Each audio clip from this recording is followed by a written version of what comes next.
अल्हम्दुलिल्लाहि रब्बिल आलमीन अस्सलातु वस्सलामु अला रसूलिहिल करीम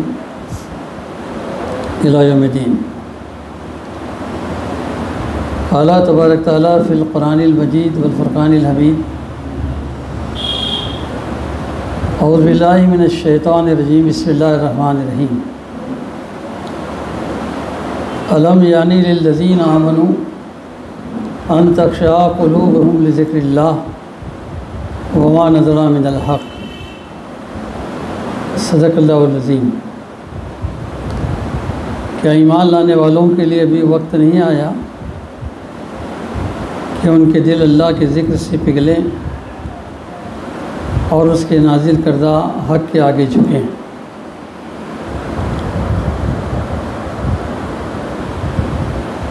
मोहतरम ज़िम्मेदारान हज़रात, भाइयों, दोस्तों, बुज़ुर्गों, अस्सलामु अलैकुम रहमतुल्लाहि व बरकातुहू।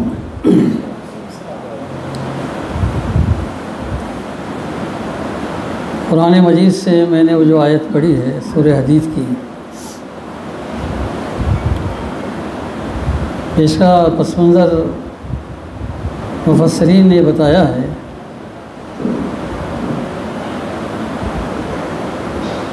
कि 17 साल कुरान मजीद के नुज़ूल को हो चुके थे, लेकिन 17वें साल के अंदर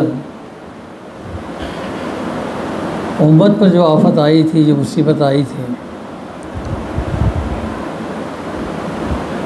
कि तमाम कबाइल उस ज़माने के जो मुख्तलिफ़ अक़ीदे, मुख्तलिफ़ नज़रियात रखते थे, बावजूद इख्तलाफ के इस्लाम मुसलमानों के मुखालिफ के अंदर जमा हो गए।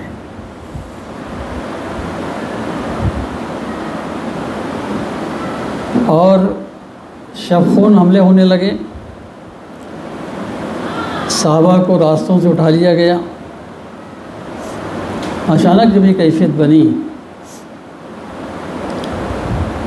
और मुसलमान जो है अपने मामलात के अंदर, अपने कामकाज के अंदर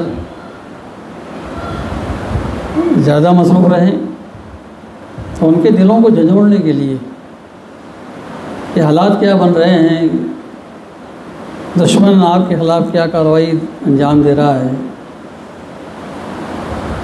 और आप बेतवज्जगी बरत रहे हैं। बहरहाल वो हालात उस ज़माने के थे, उनके कायद नबी करीम सल्लल्लाहु अलैहि वसल्लम थे। सहाबा इकराम जैसी बसीरत अफरोज़, दूरअंदेश, कमिटमेंट के साथ उनके साथ जद्दोजहद करने वाली वो तमाम शख्सियात थी।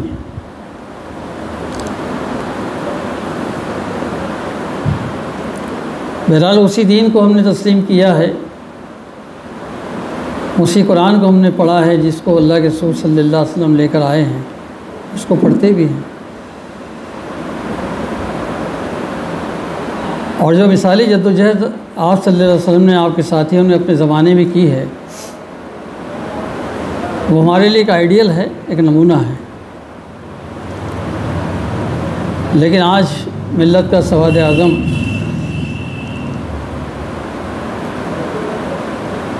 जो दीन एक आफाकी दीन था, बैनुल अक़वामी, बैनुल इंसानी इलाही दीन था, वो दीन आज अजनबी बन गया है। बल्कि जो दीन के मानने वाले लोग हैं, वो उनके एक्टिविटीज़ से, शादी ब्याह से, मामलात से, कारोबार से बहुत मादरत के साथ उसका मजाक उड़ा रहे हैं।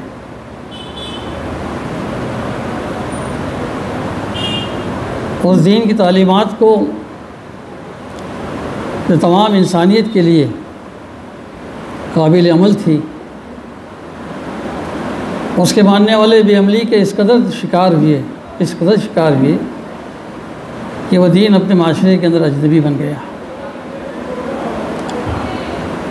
और ऐसे हालात में भी कि जबकि एक नुकाती प्रोग्राम आलमी सतह पर भी और इस मुल्क की सतह पर भी एक नुकाती प्रोग्राम चल रहा है, इस्लाम और मुसलमान।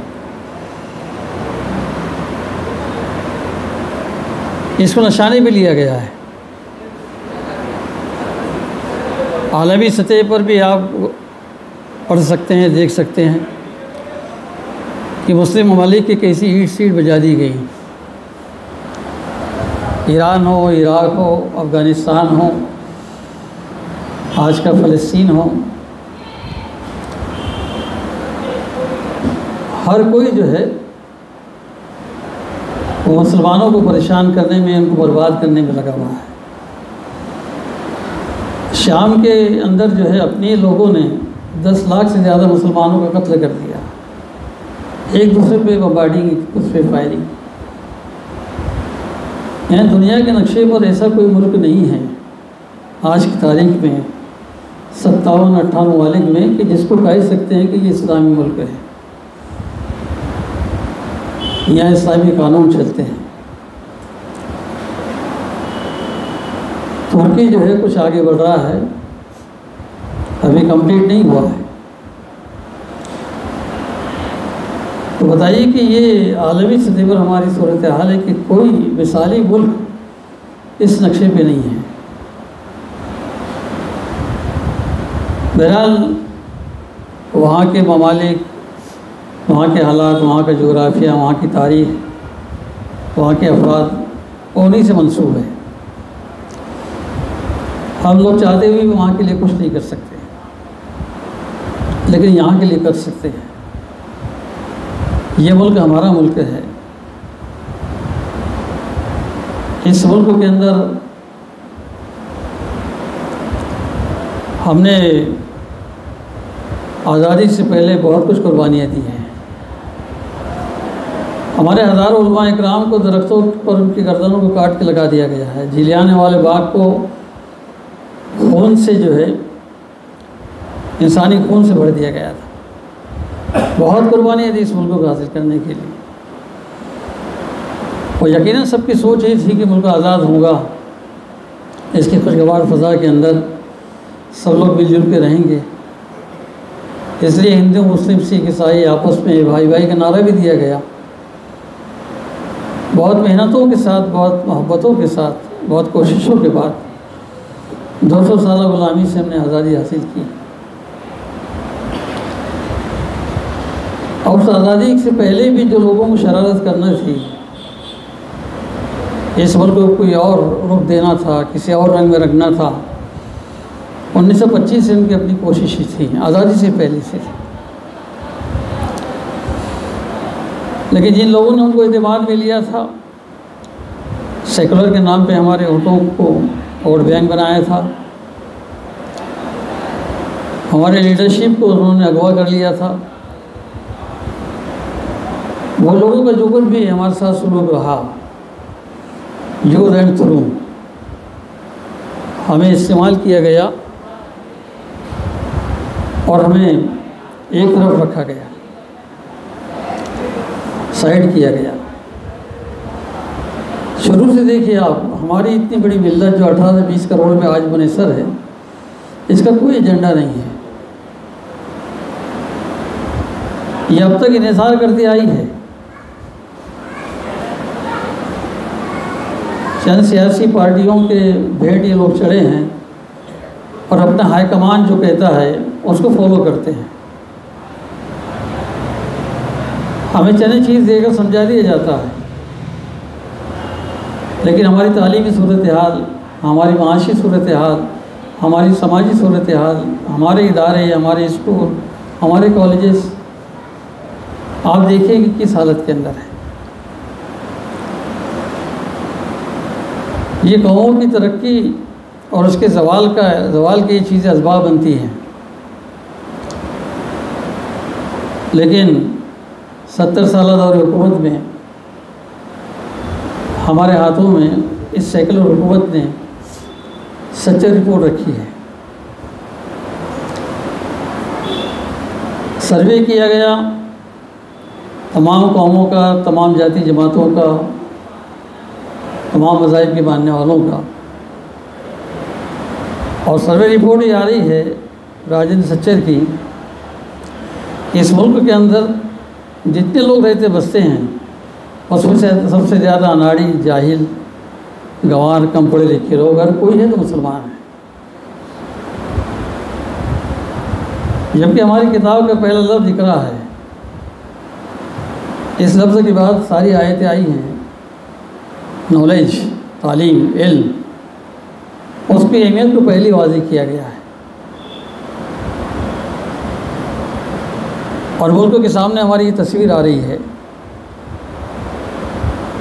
कि जिसका दीन तालीम को बुनियादी चीज़ समझता है, अहमियत देता है, उसके मानने वालों का यह हाल है कि उनके बच्चे कहाँ हैं, उनकी दरसगाहें कहाँ हैं, क्या क्वालिटी है उनकी।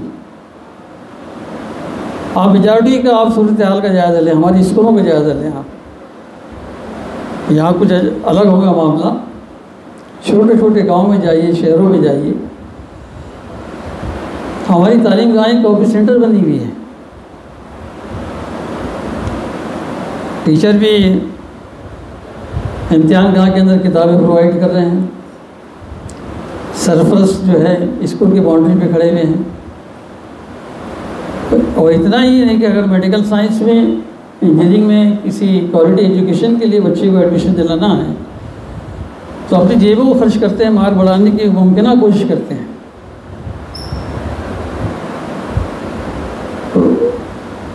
तो यहाँ जो मुल्कों को ज़रूरत थी कि हम इनकी ज़रूरत बनते, हमारे पास साइंटिस्ट होते, हमारे पास IAS होते, IPS होते, वो हमारे पास नहीं रहे, इल्ला माशाअल्लाह। हालांकि हमारे पास टैलेंट है, नहीं है ऐसी बात नहीं है, हमारे पास बहुत टैलेंट है, हमारी तवज्जो नहीं है। अभी आप देखेंगे शुएब आफ्ताब जो उड़ीसा का है, वो नीट में 720 में 720 मार्क लेता है। ज़रीन यूसुफ जो मुबरा की आपकी CA के अंदर मुल्कों के अंदर टॉप करती है। तो ऐसा नहीं कि अपने पास क्वालिटी नहीं है, उसको चेक करने का, उसको मैनेजमेंट से मुलाकात करके, टीचरों से मुलाकात करके, समाज के ज़िम्मेदार किस्म के इस तरह के लोग जब आगे बढ़ेंगे और ऐसे बच्चों को, ऐसे तलबा को आगे बढ़ाएंगे, क्योंकि ये हमारा मुस्तकबिल है, ये हमारा कल है। ये नौजवान जो है ये बहुत बड़ी ताकत हुआ करते हैं किसी भी कौम मिल्लत की, लेकिन ये ज़ाय हो रहे हैं, इनको सही रहनुमाई नहीं मिल रही है। स्कूल और कॉलेजेस के अंदर हमारे पास में कंप्रोमाइज़ है, टीचरों का इंतखाब हो उसमें कंप्रोमाइज़ है, ख़रीद और फरोख्त हो रही है, उसकी नीलाम हो रही है। मैं एक स्कूल के बारे में जानता हूँ, ऐसे कई स्कूलों के बारे में जानता हूँ। एक होनहार टीचर है जो 8 और 10 साल से मेहनत कर रहा है, लेकिन एक करोड़पति आदमी ब्लैंक चेक लेकर आ जाता है, वो कहता है कि मेरे दामाद को आप लगा लो ग्रांट पर, आपको जितना डोनेशन चाहिए मैं देता हूँ, और मैनेजमेंट के हर आदमी को 1 लाख रुपये देता हूँ, 15 मैनेजमेंट के आदमी 15 लाख देता हूँ। तो आप देखिए ये कंप्रोमाइज़ होता है, सिर्फ पैसों की बुनियाद पर टीचरों का इंतखाब हो रहा है और नस्लें तबाह की जा रही है। खामगांव एक मकाम है जहाँ 10 टीचरों ने जो है एग्ज़ाम दिया, 100 मार्क का पर्चा उनसे करवाया गया। ये हकीकत है, अभी जो है ये कल की बात कह रहा हूँ मैं आपको, चंद महीने पहले। उसमें एक टीचर ऐसा है जो 100 में से 1 मार्क ले रहा है, लेकिन मैनेजमेंट की ज़रूरत पूरी करने के लिए फुलफ़िल है। मैनेजमेंट 32 लाख रुपए चाहती है डोनेशन, वो 35 लाख रुपए लेकर आया था, बाकी 9 लोगों के पास में नहीं थे। उस 1 मार्क लेने वाले को उन्होंने अपॉइंटमेंट का लेटर दिया। RSS की स्कूलों के अंदर, हिंदू स्कूलों के अंदर एजुकेशन के साथ खिलवाड़ नहीं है, ये कंप्रोमाइज़ नहीं है। हमारी बर्बादी का बहुत बड़ा सबब यही है कि ना उनका एहतिसाब है, न उनका जायज़ा है, न मैनेजमेंट से, न टीचर से कोई मुलाकात है, न कोई रब्त है। अल्लाह माशाल्लाह कोई टीचर होंगे अच्छे काम करते हैं, कर रहे हैं, लेकिन मेजॉरिटी हमारा सवाद आज़म उसका हाल बहुत बुरा है। समाज को आप कैसे लोग देंगे फिर? आप 100 किलोमीटर का सफ़र कीजिए, चलिए निकलिए आप यहाँ से और बताइए कि हमारा तहसीलदार है। 200-300 किलोमीटर का सफ़र कीजिए, बताइए कि हमारा कलेक्टर है, IAS है, ये कमिश्नर है। मतलब ये लोग ज़िले के मालिक होते हैं, तालुकों के मालिक होते हैं। यहाँ से लोगों के मसाइल हल होते हैं, वो आपके लोग नहीं हैं। अभी सुप्रीम कोर्ट में क्या हुआ? ना आपके जज हैं, ना आपके वकील हैं। सारे तारीख शवाहिद आपके पास, आपके फैसला बोर्ड के पास, सारे एविडेंस आपके पास, फैसला उनके हक में होता है। आस्था की बुनियाद पे होता है फैसला। जिन लोगों ने गुम्बद को तोड़ा था, जिन्होंने वहाँ नाचा था, जिन्होंने गाया था, फैसला बोर्ड ने उन 32 लोगों पर FIR दाखिल किया। उनकी वीडियो क्लिप है, उन्होंने गाना क्या गाया था, नाचा कैसा था, सारी फिल्म है। उसके बाद भी बाइज्जत बरी होते हैं। दिल्ली का फसाद जिस मंत्री ने भड़काया कि देश के गद्दारों को गोली मारो, प्रेस कॉन्फ्रेंस में बोला उसने। तो आप ये देखें कि जो सिनेरियो है, जो हालात है, किस रुख पे जा रहे हैं। आपका और हमारा क्या बेकार है? मैं मायूस करने के लिए बात नहीं कह रहा हूँ, ना आपको डराने के लिए बात कह रहा हूँ। एक हकीकत है जिसका इजहार कर रहा हूँ। खुदा ना खास्ता ये लापरवाही हमारी रही, यही बरकरार रही, हमारा आपस में तालमेल नहीं हुआ, गेट टुगेदर नहीं हुआ, हमारी नस्लों को परवान चढ़ाने के सिलसिले में, उनकी क्वालिटी मेंटेन करने के सिलसिले में हम संजीदा नहीं रहे, तो उनका एजेंडा, उनका प्लानिंग ऐसा नहीं कि कुछ जंगलों में जाकर, पहाड़ों के खोरों में जाकर उन्होंने किया है। मीडिया की पेशानी पर उन्होंने लिखा है, टीवी की स्क्रीन पे आकर उन्होंने कहा कि हम ये करने वाले हैं, हम इस राष्ट्र को हिंदू राष्ट्र बनाएंगे। एक कौम, एक ज़बान, एक कल्चर, एक नज़रिया डिक्लेयर है। अब यहाँ की इतनी बड़ी मेजॉरिटी को हमने इत्तेमाद में नहीं लिया। आपने मुहिम बनाई अंधेरे से उजालों की तरफ। यहाँ की मेजॉरिटी अमन पसंद है। किसी ने आपके कुरान को रिफ्यूज़ नहीं किया, आपके प्रोग्राम को नाकाम बनाने की कोशिश नहीं की। बहुत जिम्मेदार किस्म के लोग आपके प्रोग्राम में आए। इससे पता चलता है कि ये इन लोगों तक हम पहुंच नहीं पा रहे हैं। इनके ख्यालात को समझना है, इनके विचारों को समझना है, उनसे शेयरिंग करना है। हमने बहुत दूर का नाता इनसे बना के रखा है। ये बहुत बड़ी तादाद 80 करोड़ लोग हैं। इनको लिए बगैर हम कोई प्रोजेक्ट कामयाब नहीं कर सकते। इनको लिए बगैर इनका साथ ज़रूरी है। अब इन तक पहुंचने के लिए हमारे पास कितने लोग हैं?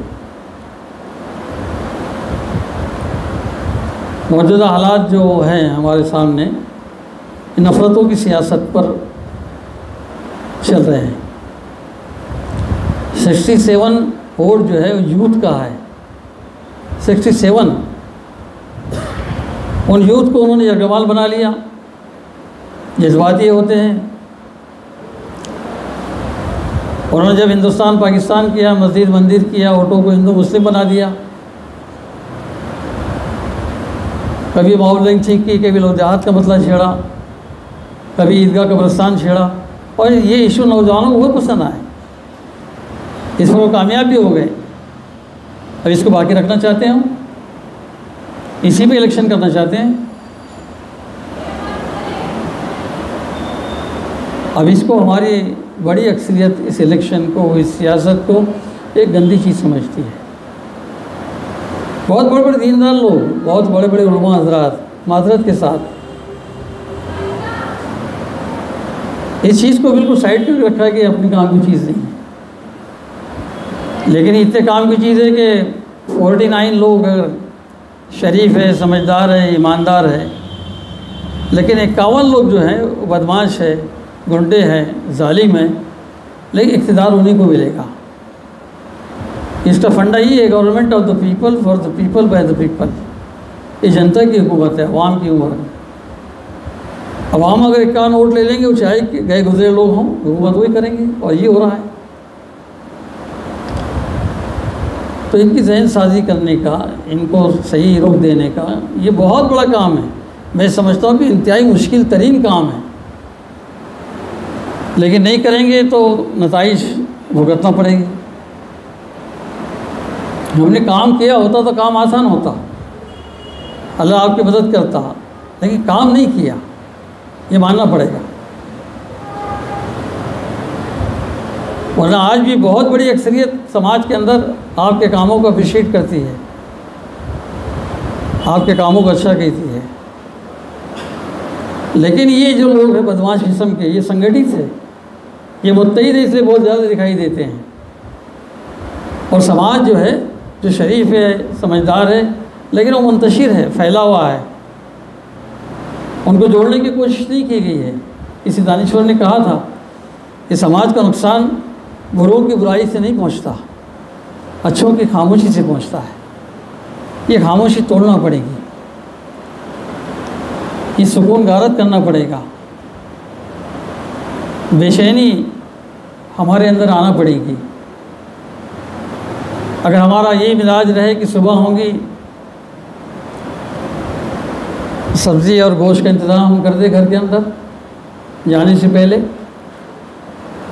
बच्चों को टोस्ट बिस्किट ला दें, उनकी स्कूल की कॉपी वगैरह क्या नहीं दिला दें, अच्छी बात है। लेकिन यही कर रही है हमारी बहुत बड़ी एक्सेसिव, ये काम कर रही है।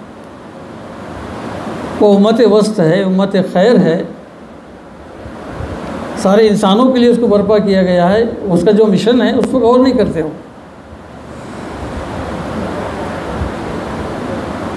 यानी बैनुल अक़वामी और बैनुल इंसानी सतह पर इंसानियत के कायद आप हैं, लीडर आप हैं।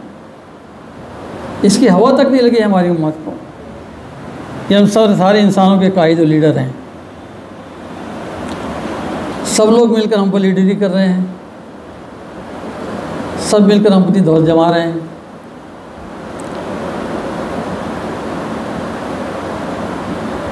तो ये सूरत हाल जो आज हमारे सामने है, और ये मुल्क जो कुछ भी कर रहा है वो भी हमारे सामने है।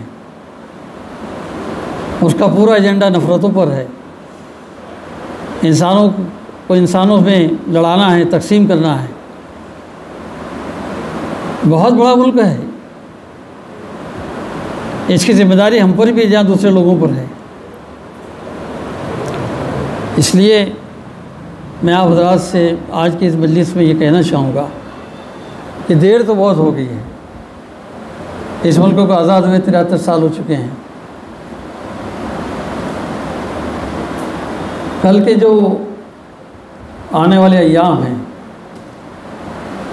अगर ये फ़िज़ाई ताकतें इसी तरह इक़्तिदार में जबी रही, अल्लाह न करे, तो कल मुसलमानों का जीना दूर हो जाएगा, उनकी बेटी और बहनों का सफ़र मुश्किल हो जाएगा, उनको सेकंड नंबर का शहरी बन के रहना पड़ेगा। और उनके पास ये मामला जो है बहुत हल्का है, इसके लिए वो ज़्यादा सीरियस नहीं है। आपको, आपकी मईशत को, आपके इदारों को, आपकी तमाम चीज़ों को ठिकाने लगाने के लिए उनके पास हर चीज़ है, सारी ताकतें उनके पास है। लेकिन उनकी ताकत को कम करना है, कमज़ोर करना है, तो इंसानों से ज़्यादा मुलाकात करना है, इंसानों से रवाबित ज़्यादा बढ़ाना है, माहौल को तब्दील करने के लिए कोशिश करना है। वो तारीख बताती कि अल्लाह ताला कोशिश करने वालों को मदद करता है, मेहनत करने वालों को, सलाहियतें लगाने वालों को, औकात देने वालों को ज़ाहिर नहीं करता है। हम इसका जायज़ा लेके देखें, जितने तकाज़े हैं उस उन्वान से हमारे एफ़र्ट्स, हमारी क़ुव्वतें, हमारी सलाहियतें नहीं लग रही, हमारी ताकत नहीं लग रही है। अब इन हालात में जहाँ बेगुनाह लोगों को उठाया जाता है, कई नौजवान हैं ये हज़ारों की तादाद में जो जेलों के अंदर सड़ रहे हैं,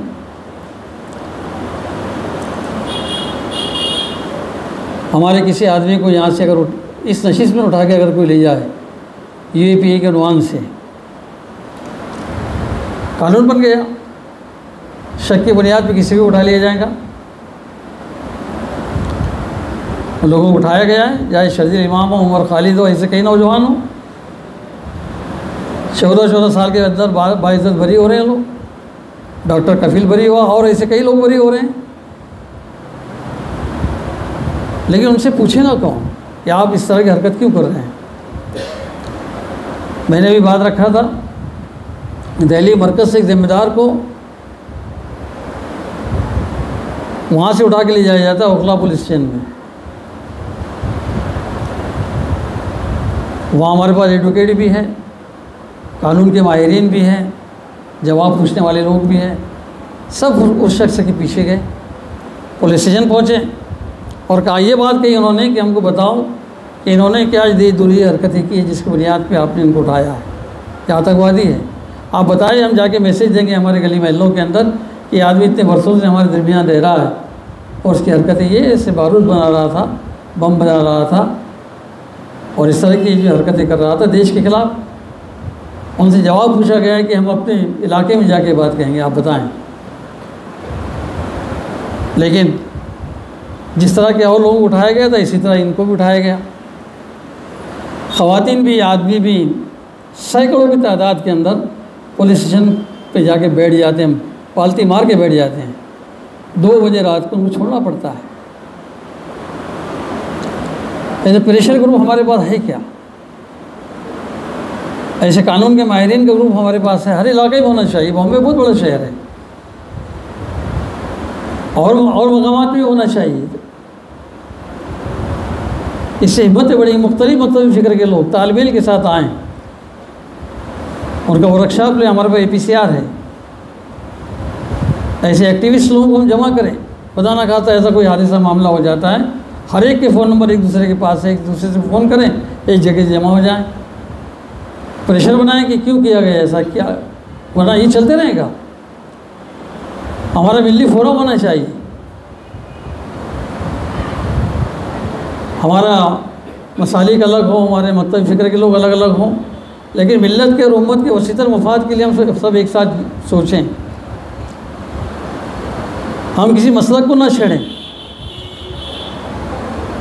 जिस अक़ीदे के साथ जो काम कर रहा है अपना काम करे, अपने मस्जिदें संभाले, अपने मदारिस संभाले, लेकिन उम्मत और मिल्लत के जो इज्तिमाई काम हैं जो मुतासिर हो रहे हैं वहाँ सब मिलकर मेहनत करें, सब मिलकर कोशिश करें, सब मकतब फ़िक्र के लोग जुड़े इसके अंदर।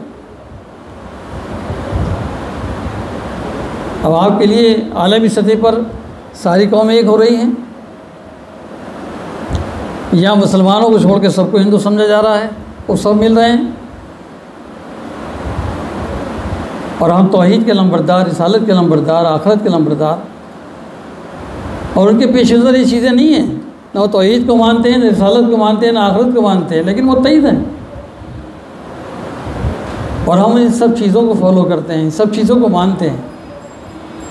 अभी इंतशार को ख़त्म करना है, इसके लिए बैठ के मनसूबबंदी करना है, प्लानिंग करना है। ये काम आपसे आपका वक्त चाहता है। आप 1000 कमा रहे, 1500 कमा रहे हैं, आपको थोड़ा मुतासिर करना पड़ेगा 200-400 रुपयों को, इसके लिए टाइम निकालना पड़ेगा। सारा वक्त उसमें आप लगा दें, आपका वक्त क्या बचता है। और खासतौर से बम्बई में तो ये मशहूर है कि यहाँ लोग बहुत मसरूफ़ रहते हैं, लेकिन जहाँ तक मैं लोगों से मिलते हैं लोग, बातचीत भी करते हैं, मुलाकात भी होती हैं, लेकिन एहसास से मसरूफ़ियत का गलबा मसरूफ़ियत से ज़्यादा है। आदमी अपनी दुकान का, अपने सर्विस का जो भी शेड्यूल बनाता है उसमें मिली कामों का, उम्मत के कामों का, अपने घर के, समाज के कामों का, उसका भी शेड्यूल बनाएं, उसके लिए वक्त फारिग करें। भी अल्लाह ताला की खुशनुदी चाहिए, अल्लाह ताला की जन्नत चाहिए, उसकी रज़ा चाहिए, तो क्या ये दुनियादारी के तमाम कामों के अंदर हमारी लाइफ चली जाएगी? इस मिल्लत की शिराज़ाबंदी नहीं करना पड़ेगी, इनको जोड़ना नहीं पड़ेगा, कौन करेगा ये काम? हमारे बारे में तो डिक्लेयर है कि कुंतुम खैर उम्मतिन उखरिजत लिन्नास, कोई नहीं है अब तुम्हारे सिवा, लास्ट तुम हो, आखिरी उम्मत तुम हो, जो तमाम बनी नौ इंसानों की इस्लाह के लिए तुमको उठाया गया है। अब इस कंसेप्ट को हमारा सावद आदम नहीं समझ रहा है। जो लोग समझ रहे हैं उनके पास टाइम नहीं है। कोई हंगामी प्रोग्राम हो जाए, कोई नशस्त हो जाए, कुछ बातचीत हो जाए, सुन लेते हैं बहरहाल, लेकिन उसके लिए मनसूबबंदी कौन करेगा उन अच्छे कामों के लिए? आपस में उम्मत को जोड़ने के लिए, मोहब्बत बढ़ाने के लिए, तालमेल बढ़ाने के लिए, इदारों तक पहुँचने के लिए, मैनेजमेंट असातिज़ा से मिलने के लिए, ये कौन प्लान करेगा? लाखों की तादाद हमारी, चने के लोग आज आगे आ जाएं, प्रोग्राम बनाएं। देखिए प्रेशर बिल्डअप होता है कि नहीं होता है, हालात बदलते कि नहीं बदलते। वो कामों पर उसके निसार है, काम करना पड़ेगा। अभी इनकी मिसाल हमारे सामने है। ये पार्लियामेंट में 2 लोग बैठा करते थे, नहीं मायूस हुए, बरस तक इनका मजाक उड़ाया गया, लेकिन वो अपने एजेंडे पे जमे रहे, अपनी स्कूलों पर तवज्जो दी, अपने कॉलेजेस में ध्यान दिया, अपने कैडर को बनाया, संवारा। और वाजपेयी के ज़माने के अंदर सारे कैडर को इंतज़ामी उम्र में लगा दिया। ये अटल बिहारी वाजपेयी के ज़माने में सारे लोग जो है, ये IAS IPS फ़ौज की हद तक, सुप्रीम कोर्ट की हद तक, सब जगह इनके लोग बैठ गए। हुकूमत किसकी भी आए,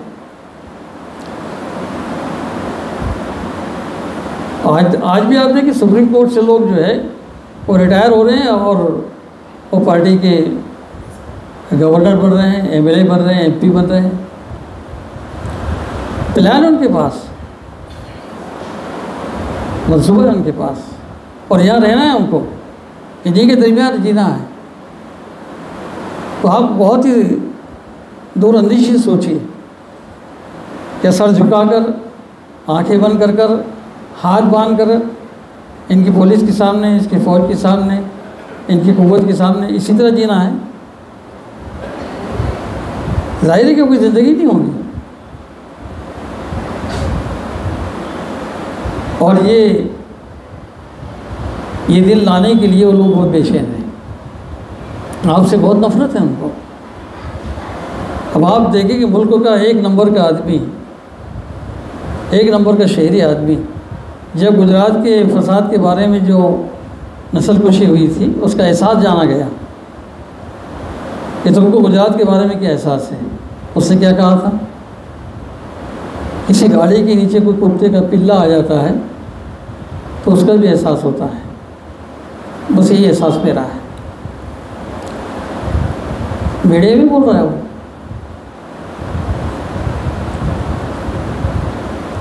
जब इस मर्तबे का आदमी हमारे बारे में ये ओपिनियन रखता है, ये ख्यालात रखता है, उसकी पार्टी पूरी ये ख्यालात रखती है और उसकी कोशिश ये है और सारे रास्ते उनके पास में हैं। अब इतनी बड़ी जो इंसानियत यहाँ फैली हुई है वो भी नफरत करती है उससे, लेकिन उस सोच के लोगों से मिलना, उस सोच के लोगों से करीब जाना, उनसे गेट टुगेदर करना, ये काम जो है बहुत कुर्बानी चाहता है। सच्ची बात ये है। अब मैं इस नुक्ते पे आया हूँ को बग़ैर कुर्बानी के आप समाज में इतनी बड़ी तब्दीली नहीं ला सकते। आपको बहुत सारी कुर्बानी देना पड़ेगी और आपका एजेंडा ये हो कि अल्लाह ताला हमारी इन कुर्बानी से, हमारी कोशिश से हमसे राज़ी हो जाए। क्योंकि क्या किसी कितने दिन हैं, दुनिया में कितना जिएगा। और ये कोरोना ने समझा दिया कि बाप मेरे मरे तो बेटों को खाना नसीब नहीं हुआ, बेटियां मरी तो माएँ चेहरे नहीं दिख सकी, सीधा जो है दवाखाने से कब्रिस्तान लाशें आई। हमारे इससे बड़ी इबरत है। खुदा से हम बहुत करीब हैं और खुदा हमारी शहरक से करीब है और हमें जानते हैं, मानते हैं कि दुनिया जो मिली हमको इम्तिहान के लिए मिली है, ये इनाम के लिए नहीं मिली।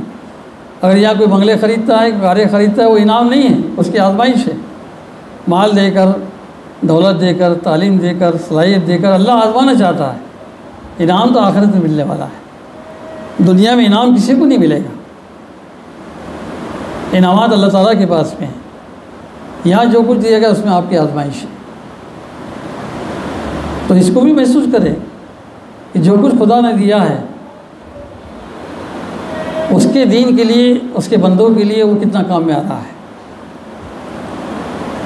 ये संजीदगी के साथ में अगर हम गौर करेंगे तो इंशाल्लाह कुछ कर सकेंगे। वरना मैं कुछ बातें आपके सामने रख दूँ, आप मेरी बातें सुन ले, फिर अब तबादला ख्याल हो, कुछ सवाल जवाब हो, और जाने के बाद फिर हमारी सुबह वही हो, हमारी शाम वही हो। तो जो बातें हुई यहाँ पर, इसके लिए कोई प्रोग्राम, कोई मंसूबा, कोई फोरम, कोई प्रेशर ग्रुप, इसको बनाने की बात, इसको तसल्लुक के साथ कायम रखने की बात अगर आगे ना हो, खुदाई के नशीसन गुफ्तम बरखास्तन के सिवा और कुछ नहीं होगा। तो मैं चाहता हूँ कि हालात को और पढ़िए, करीब से समझिए, और हालात आपको बिल्कुल वाज़ेह हैं, आप पर बिल्कुल वाज़ेह हैं कि ये मुल्क क्या सोच रहा है, किस एजेंडे पे काम कर रहा है, और ख़ासतौर से इस्लाम और मुसलमान इसके निशाने पर है। इसलिए दोस्तों भाइयों, हम जो है अहले वतन से मोहब्बत करते हैं, इनकी भलाई चाहते हैं, इनको बदहाल नहीं देखना चाहते हैं, परेशान नहीं देखना चाहते हैं। मोमिन वही होता है कि दूसरों का दर्द रखें, और इसी में इसकी इबादत का मज़ा भी है। अल्लाह ने कहा था कि दर्द दिल के वास्ते पैदा किया इंसान को, वरना ताअत के लिए कुछ कम न थे करो बयां। इबादत के लिए फ़रिश्तों की तादाद बहुत ज़्यादा है। अगर आप दोनों कामों के फ़रिश्तों को मल्टीप्लाई करें तो आपकी तादाद से तिगना है। ये पहाड़ों के फ़रिश्ते, हवाओं के फ़रिश्ते, बड़ी तादाद है जनाब, जो पलक झपकते हुए भी अल्लाह ताला की इबादत से गाफिल नहीं है। क्या फिर हमको नमाज के लिए, उम्रा और हज करने के लिए दुनिया में पैदा किया गया? ये बंदगाने खुदा को सही रास्ते पे लाने के लिए, इनको सही रूप देने के लिए, इनकी गुर्बत को, इनकी मज़लूमियत को, इनकी परेशानी को ख़त्म करने के लिए आपको जो है इस दुनिया के अंदर काम करने के लिए दुनिया में भेजा गया है। बहुत बड़ा काम है, बहुत ईजी हम समझते हैं इसको, और इसको प्रायोरिटी पे नहीं लेते हैं। और दोस्तों और भाइयों, बुज़ुर्गों, हम इस पर गौर फ़िक्र करें इस मजलिस के अंदर। अगर मैं बातें रख रहा हूँ, हालांकि रवानी के साथ मैंने बहुत तेज़ी के साथ बातें कह दिया हूँ, लेकिन जहाँ प्रैक्टिकल पर जाएंगे, अमली तौर पर इसको करने को जाएंगे, इंतहाई मुश्किल तरीन काम है, लेकिन करना है। अल्लाह से हमारा कमिटमेंट है, कुरान ने हमको मुतवज्जी किया है। यही काम पैगम्बरों ने किया, आखिरी नबी ने किया। हम देख सकते हैं कि मक्के के अंदर जहाँ वो आवाज़ लगा रहे थे, कौन था उनके साथ में? 360 बूत रखे हुए थे, जिंदा लड़कियों को दफन किया जा रहा था। कोई अखलाक नाम की कोई चीज़ नहीं थी। क्या गारे हिरा में बैठ गए आप? वहीं से दुआ किया आपने, मैदान में आए, काम किया। हल्फुल फजूल नाम की तंजीम नबूवत से पहले बनाई, इसी काम के लिए। उसके चेयरपर्सन आपको बनाया गया था। इंसानों के मसलों को हल करने के लिए नबूवत से पहले तंजीम बनी थी। नबूवत के बाद में जो मदीना में मिसाक मदीना हुआ, ऑडिशन बनाया गया यहूदियों का भी, ईसाइयों का भी, वहाँ के सब रहने वालों का, कि भले काम, अच्छे काम जो सब मिल के करेंगे। तारीख़ में इसकी नज़ीरें हैं। अल्लाह के रसूल, उनके साथियों ने ये काम किया है, लोगों को साथ लेकर काम किया है। तो हम भी यहाँ के सीनरियों को समझते हुए, हालात को समझते हुए, इसका मुताला करते हुए, इसके स्टडी करते हुए हम लोग क्या कुछ कर सकते हैं, हमारे दानिशवर हज़रात को कैसे जोड़ सकते हैं, सोशल एक्टिविस्ट को कैसे जोड़ सकते हैं, कानूनी माहिरीन को कैसे जोड़ सकते हैं, स्कूल के मैनेजमेंट, उसके असातिज़ा से रब्त ताल्लुक़ कैसे बढ़ा सकते हैं, और इज्तिमाई कोशिशों से जो नतीजे आएंगे इंशाअल्लाह आप देखेंगे बेहतर नतीजे होंगे। आज शुरू करेंगे, 20 साल के बाद नतीजा आएगा, लेकिन आगाज़ करना पड़ेगा। तो दोस्तों भाइयों, अब आपके ज़हनों में अगर कुछ सवालात हों, या कोई मशवरा हो, या कोई दुश्वारी महसूस करते हों, तो हम एक दूसरे के ताउन से उन चीज़ों को हल करने की कोशिश करेंगे।